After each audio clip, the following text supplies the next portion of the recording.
Wag po tayong paghinaan ng loob. Wag po tayong susuko. Kung susuko tayo guys, paano po yung mga pangarap natin na sinisimula natin? So, ipagpatuloy lang po natin yan. Balang araw, tayo naman ang paboran ng tadhana.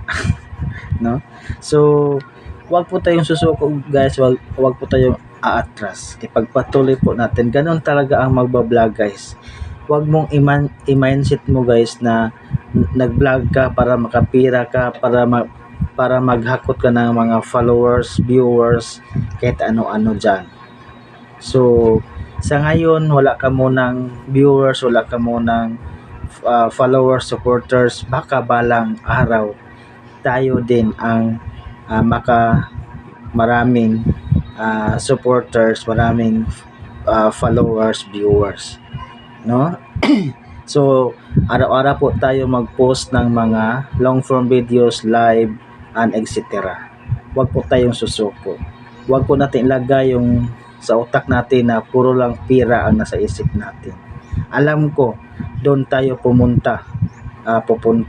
Pero wag muna tayo mag-mindset na sa ngayon is nagsisimula pa lang tayo. No? Hindi, yung sumisikap ng sana sila ngayon nakarating. Kagaya din sila sa atin na nagsisimula kagaya ko. So ako wala problema, mag-post ako ng mga videos, mga vlog ko kahit maliit lang yung mga followers ko, viewers ko, okay lang. Walang problema yan sa akin. No, kaya ginawa ko araw-araw, no? Sinikap ko talaga para marami naman or sinikap ko ng maayos para balang araw tayo naman ang tumutulong sa nangangailangan, no? So yun po ang pagiging isang content creator. Alam ko napakahirap, sakit sa ulo kasi mag-isip ka ano namang i-content mo bukas, ngayon, mamaya, no? So napakahirap talaga.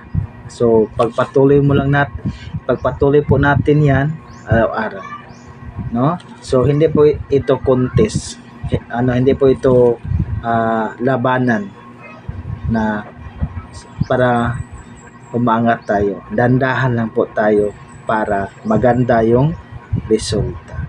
So ayun po guys, God bless us all. Magandang umaga.